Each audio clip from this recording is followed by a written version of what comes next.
Gaming Bolt presents 15 most brutal moments witnessed in first person. The first-person perspective is perhaps one of the most effective tools of terror. Look at the success of found footage movies or how much more violent Grand Theft Auto 5 gets in first person. Of course, there are plenty of games which ramp up the brutality, making full use of this perspective for maximum terror. Let's take a look at 15 such brutal moments in first person. Outlast. Dr. Traeger's death. Death becomes everyone at some point in Outlast, and it's perhaps most satisfying when it hits Richard Traeger. Dr. Traeger captures you at some point, mocks you about trying to escape, chops off your fingers, and then hunts you. This all ends with Traeger eventually being stuck in between elevator doors while the lift is moving. Ouch. On you!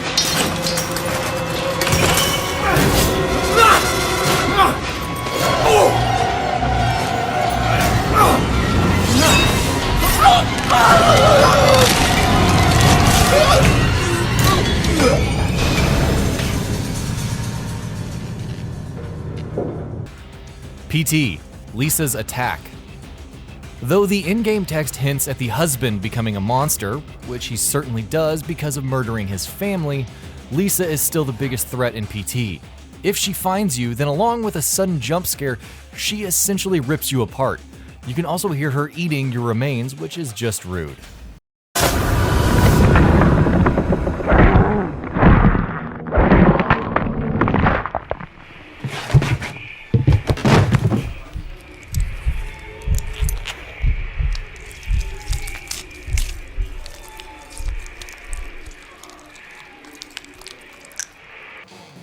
Resident Evil 7, Mia's assault. In a game full of mutant Baker family members, what makes little old Mia Winters so harmful?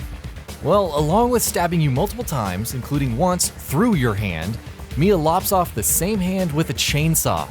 A friggin' chainsaw. Then she attacks you again later, assuming you didn't give her the cure, reminding you that a divorce over mail would have been easier. It's okay. It's okay. It's me. I know you didn't mean to hurt me. You shouldn't have done that! It fucking hurts!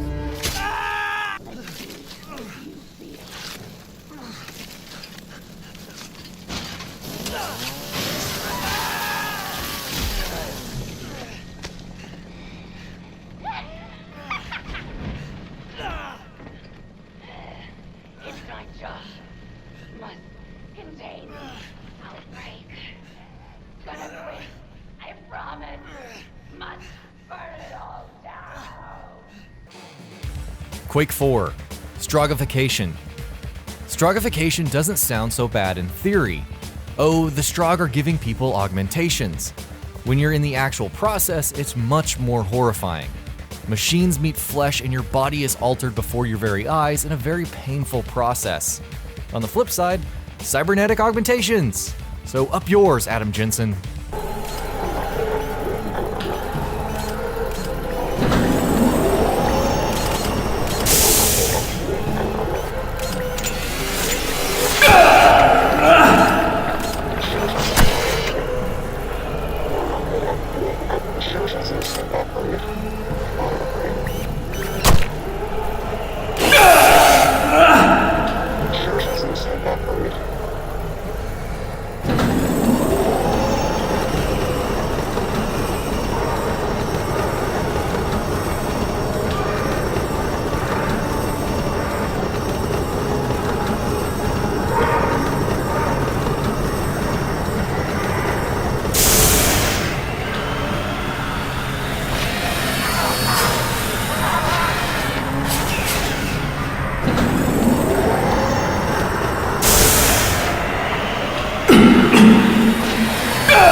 Call of Duty Black Ops 3 Opening Mission. The opening mission of Call of Duty Black Ops 3 is a pretty neat introduction to the universe with the Black Ops members and their powers, robots, and the typical high-speed chase. Of course, then we get to the part where the player fails to make the evacuation and is subsequently brutalized by robots. At some point you can't help but just say, stop, he's already dead. Inbound, 2 minutes. Hang tight, you're not dying today.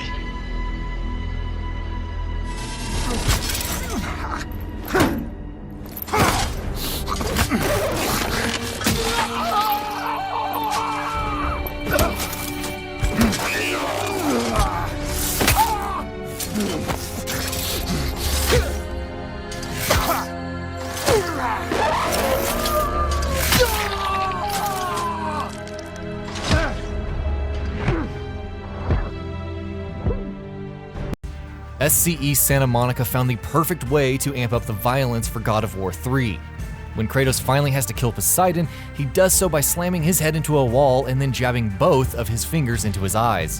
What better way to show this than through Poseidon's eyes, right? At least he got off easier than Zeus.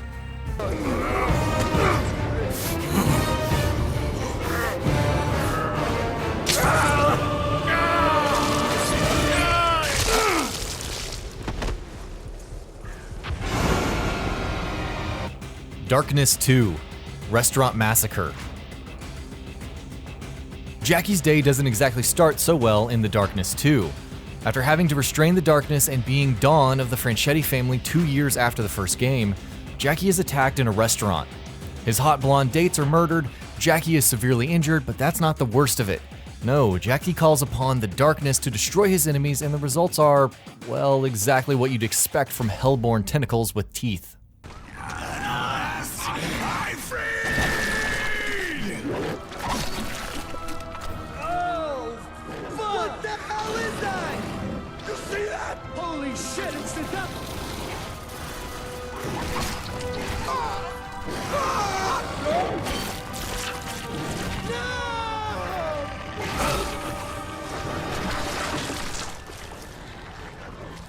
Alien vs. Predator 2010 Predator's Brutal Kills. Alien vs. Predator gets a bad rap because of the film franchise, but the 2010 sequel was actually pretty decent, especially because it let you absolutely destroy fools as the Predator. Seriously, this guy's brutal kills are ridiculous, ranging from ripping a xenomorph's second mouth out to removing a man's head, spinal cord included. Dishonored 2 Kills. Oh, the kinds of kills you can pull off in Dishonored. Slow time, chop off a dude's head, link all your victims together, blow them up, or just go full Shadow Beast and rip enemies apart. And we haven't even gotten to the rats yet. As such, the assassinations themselves are pretty gruesome, but there are some truly amazing displays of murder you can commit in Dishonored 2. Wolfenstein: The New Order, Irene Engel's face. Irene Engel does some pretty nasty stuff in Wolfenstein: The New Order, and her comeuppance is pretty brutal.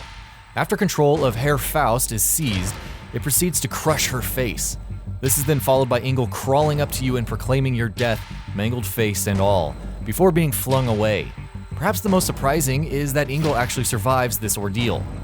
I will hunt you down. I will fight. Your skin shard, your fats rendered, your kind exterminated.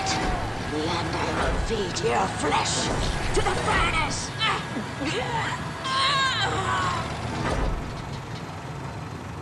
Doom, Final Boss Glory Kill. The Spider Mastermind may not be the toughest boss in the game, and we're looking at you, Cyber Demon, but its death is clearly the coolest. Once brought to the ground, you actually stick the BFG 9000 into its mouth, charge it up and blow its enormous brain to smithereens. There are probably worse ways to go, but we can't think of any, and neither can the spider mastermind after that kill.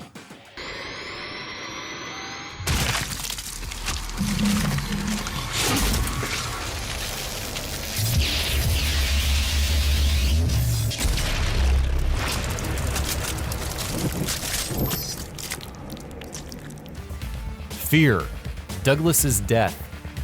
Douglas Holliday, part of the first encounter assault recon team in the first game and its first expansion pack, doesn't have the prettiest of deaths. In Extraction Point, after confronting a number of apparitions, Holliday is flung from one room to the next before having his appendages crushed. Then he's thrown some more, then he explodes into a cloud of blood. Like, dude, there's excessive and then there's overkill. Far Cry 3, Hoyt and CROSSBONES. Say what you will about Far Cry 3 and how meh the final battle was, but there was some satisfaction in annihilating Hoyt. Especially since you jam one knife through his temple while the other knife goes from one side of his throat out the other. It's almost like a skull and crossbones, except with actual bones and skin and blood and other body parts.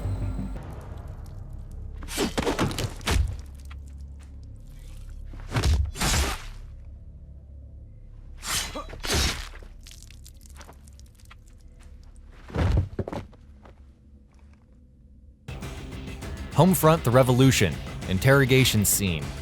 In Homefront: The Revolution, you go from being kidnapped, seeing your allies killed, including one who takes a hammer to the face repeatedly, to being rescued.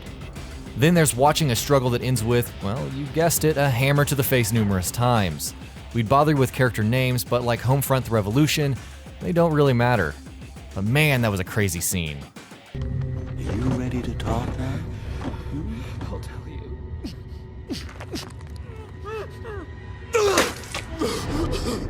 I'm getting tired of your bullshit!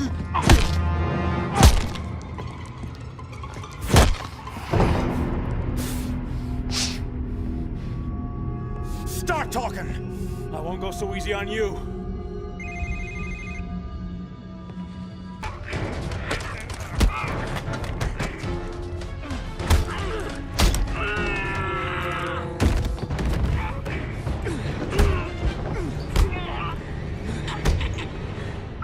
Outlast, Whistleblower, torture scene.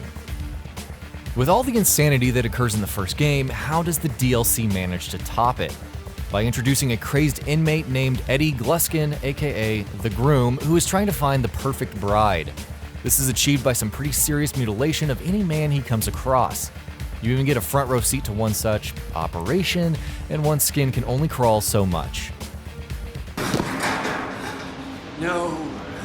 I'm so sorry, darling. Love isn't for everybody. Oh, silky smooth, like a little girl again. Now the more delicate bits. No! No, don't! Please!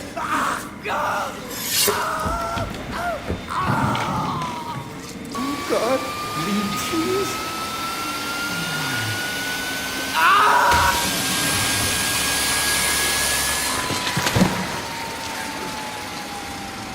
And that'll be about it for this one. If you guys like what we're doing at Gaming Vault, please consider subscribing to our channel, and I'll see you guys on the next video.